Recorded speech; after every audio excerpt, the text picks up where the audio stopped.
In this lecture, we'll explore VPC, or Virtual Private Cloud. A virtual private cloud is a virtual network that's in the cloud. This is a virtual representation of a physical network that may contain firewalls, switches, servers, routers, etc. It provides connectivity for GCP compute resources, specifically like Compute Engine VM instances, Kubernetes clusters, App Engine, and so on. Projects can contain multiple VPC networks. New projects start with a default network that has one subnet for each region, and this can be regional or global. A virtual private cloud is a logical isolation of a section of the network in the cloud. The VPC network itself can automatically set up virtual topologies, configure prefix ranges for subnets, network policies, or you can configure your own. You can also expand CIDR ranges without any downtime. The cloud router enables BGP, which is the Border Gateway Protocol. This provides route updates between GCP network and non-Google networks as well. A VPN, this securely connects existing networks to the VPC over IPsec tunnels. Firewalls, you can segment your network with global distributed firewalls in order to restrict access to instances. VPC peering, you can configure private communication between the same or different organizations without any bandwidth bottlenecks or single points of failure. You can share VPCs. You can configure VPC network to be shared across several projects in the organization. Routes, you can forward traffic from one instance to another instance within the same network, even across subnets, without requiring any external IP addresses. And finally, you can use flow logs for auditing. Flow logs capture information about the IP traffic that's going to and from network interfaces on Google Compute Engine. A VPC network, including the associated routes and firewalls, are global resources. They're not associated with any specific region or zone. The subnets are regional resources. Each subnet defines a range of IP addresses. The resources within a VPC network can communicate with each other using the internal IP addresses.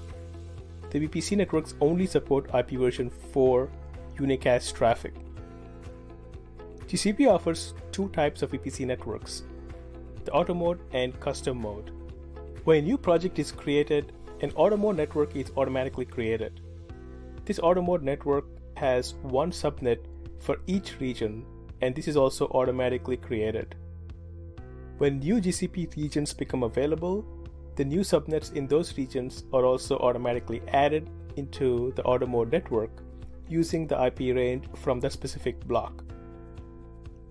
Now, if you want to use a custom mode network, then this is something that you have to manually create and create all the subnets you need. You get complete control over which regions and IP ranges you want to use. Most networks on GCP are going to be custom mode. So pretty much every organization or any real business client will be using a custom mode VPC network. You can switch from an auto mode to custom mode, but not the other way around. When you create a subnet, you must define a primary IP address range, and you can also define a secondary IP address range. The primary address range can be used for VM primary internal IP addresses, VM aliases, and for load balancers. The secondary IP range can be used only for alias IP address ranges. Every subnet has 4 reserved IP addresses in the primary IP address range. There is the network, default gateway, second to last, and broadcast. The network is the first address in the primary IP address range. So for example, in the network with 10.1.2.0, the network address is going to be the first one, which is the 10.1.2.0. The default gateway is the second address in the primary IP address range, and that will be 10.1.2.1 here.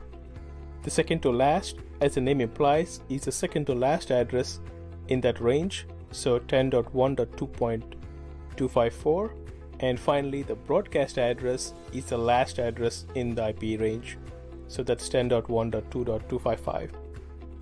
Each VPC network has an associated dynamic routing mode that controls the behavior of all of the cloud routers. Cloud routers share routes to the VPC network, and they also learn custom dynamic routes from connected networks when you connect the VPC network to another network by VPN or interconnect. There are two types. There's regional dynamic routing and global dynamic routing. For the regional dynamic routing, this is the default. It routes to the on-prem resources learned by the given cloud router in the VPC network. It only applies to the subnets in the same region as the cloud router. Global dynamic routing. Here the cloud router learns from all the available subnets in the VPC network, regardless of the region. For a VM instance to have internet access, there are some requirements. The network must have a valid default internet route or a custom route to 0.0.0.0. Firewall rules must allow egress traffic from the instance. The instance must have an external IP address or be able to use a cloud NAT or proxy with a target static route to 0.0.0.0. A legacy network is not a VPC network. A lot of the GCP features are not available if you use a legacy network. Legacy networks have a single private IP address range, which you specify when you create the network. The network is global in scope and spans all cloud regions. In a legacy network, the instance IP addresses are not grouped by region or zone. One IP address can appear in one region, and the following IP address can be in a different region. The traffic from the internet passes through a global switching function in the network, then down to the individual instances. Things like alias IPs, multiple network interfaces, shared VPC, VPC peering, and Cloud NAT are not available if you use a legacy network. Shared VPC. This allows organizations to connect resources from multiple projects to a common virtual private cloud. They can communicate with each other securely and efficiently using internal IP addresses from that network. When you use a shared VPC, you designate one project as the host project, and then you can attach multiple other projects called the service projects to that. The VPC network in the host project is called the shared VPC network. Shared VPC lets organization administrators delegate administrative responsibilities like creating and managing instances to service project admins while maintaining a central control. This is great for large organizations because you can apply and enforce consistent access control policies at the network level for multiple service projects in the organization while delegating administrative responsibilities. VPC network peering. This enables you to peer VPC networks so that workloads in different VPC networks can communicate with each other. The traffic stays within the GCP network, it doesn't traverse the public internet. They don't need to belong to the same project or the same organization. The peered VPC network remains administratively separate. Routes, firewalls, VPNs, and other traffic management tools are administered and applied separately in each of the VPC networks. You can also create VPC network peering between two VPC networks.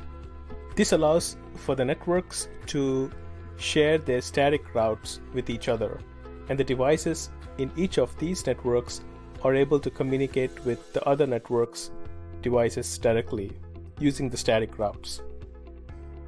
Here you can see an example. The network SVPC is a shared VPC network in host project P1.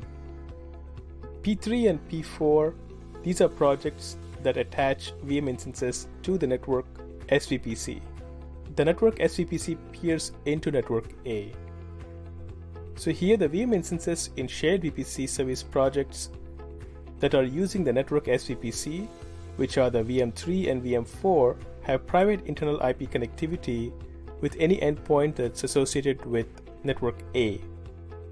The VM instances to network A will have private internal IP connectivity with any endpoints that are associated to network as VPC, whether they are in the host project or in the service project.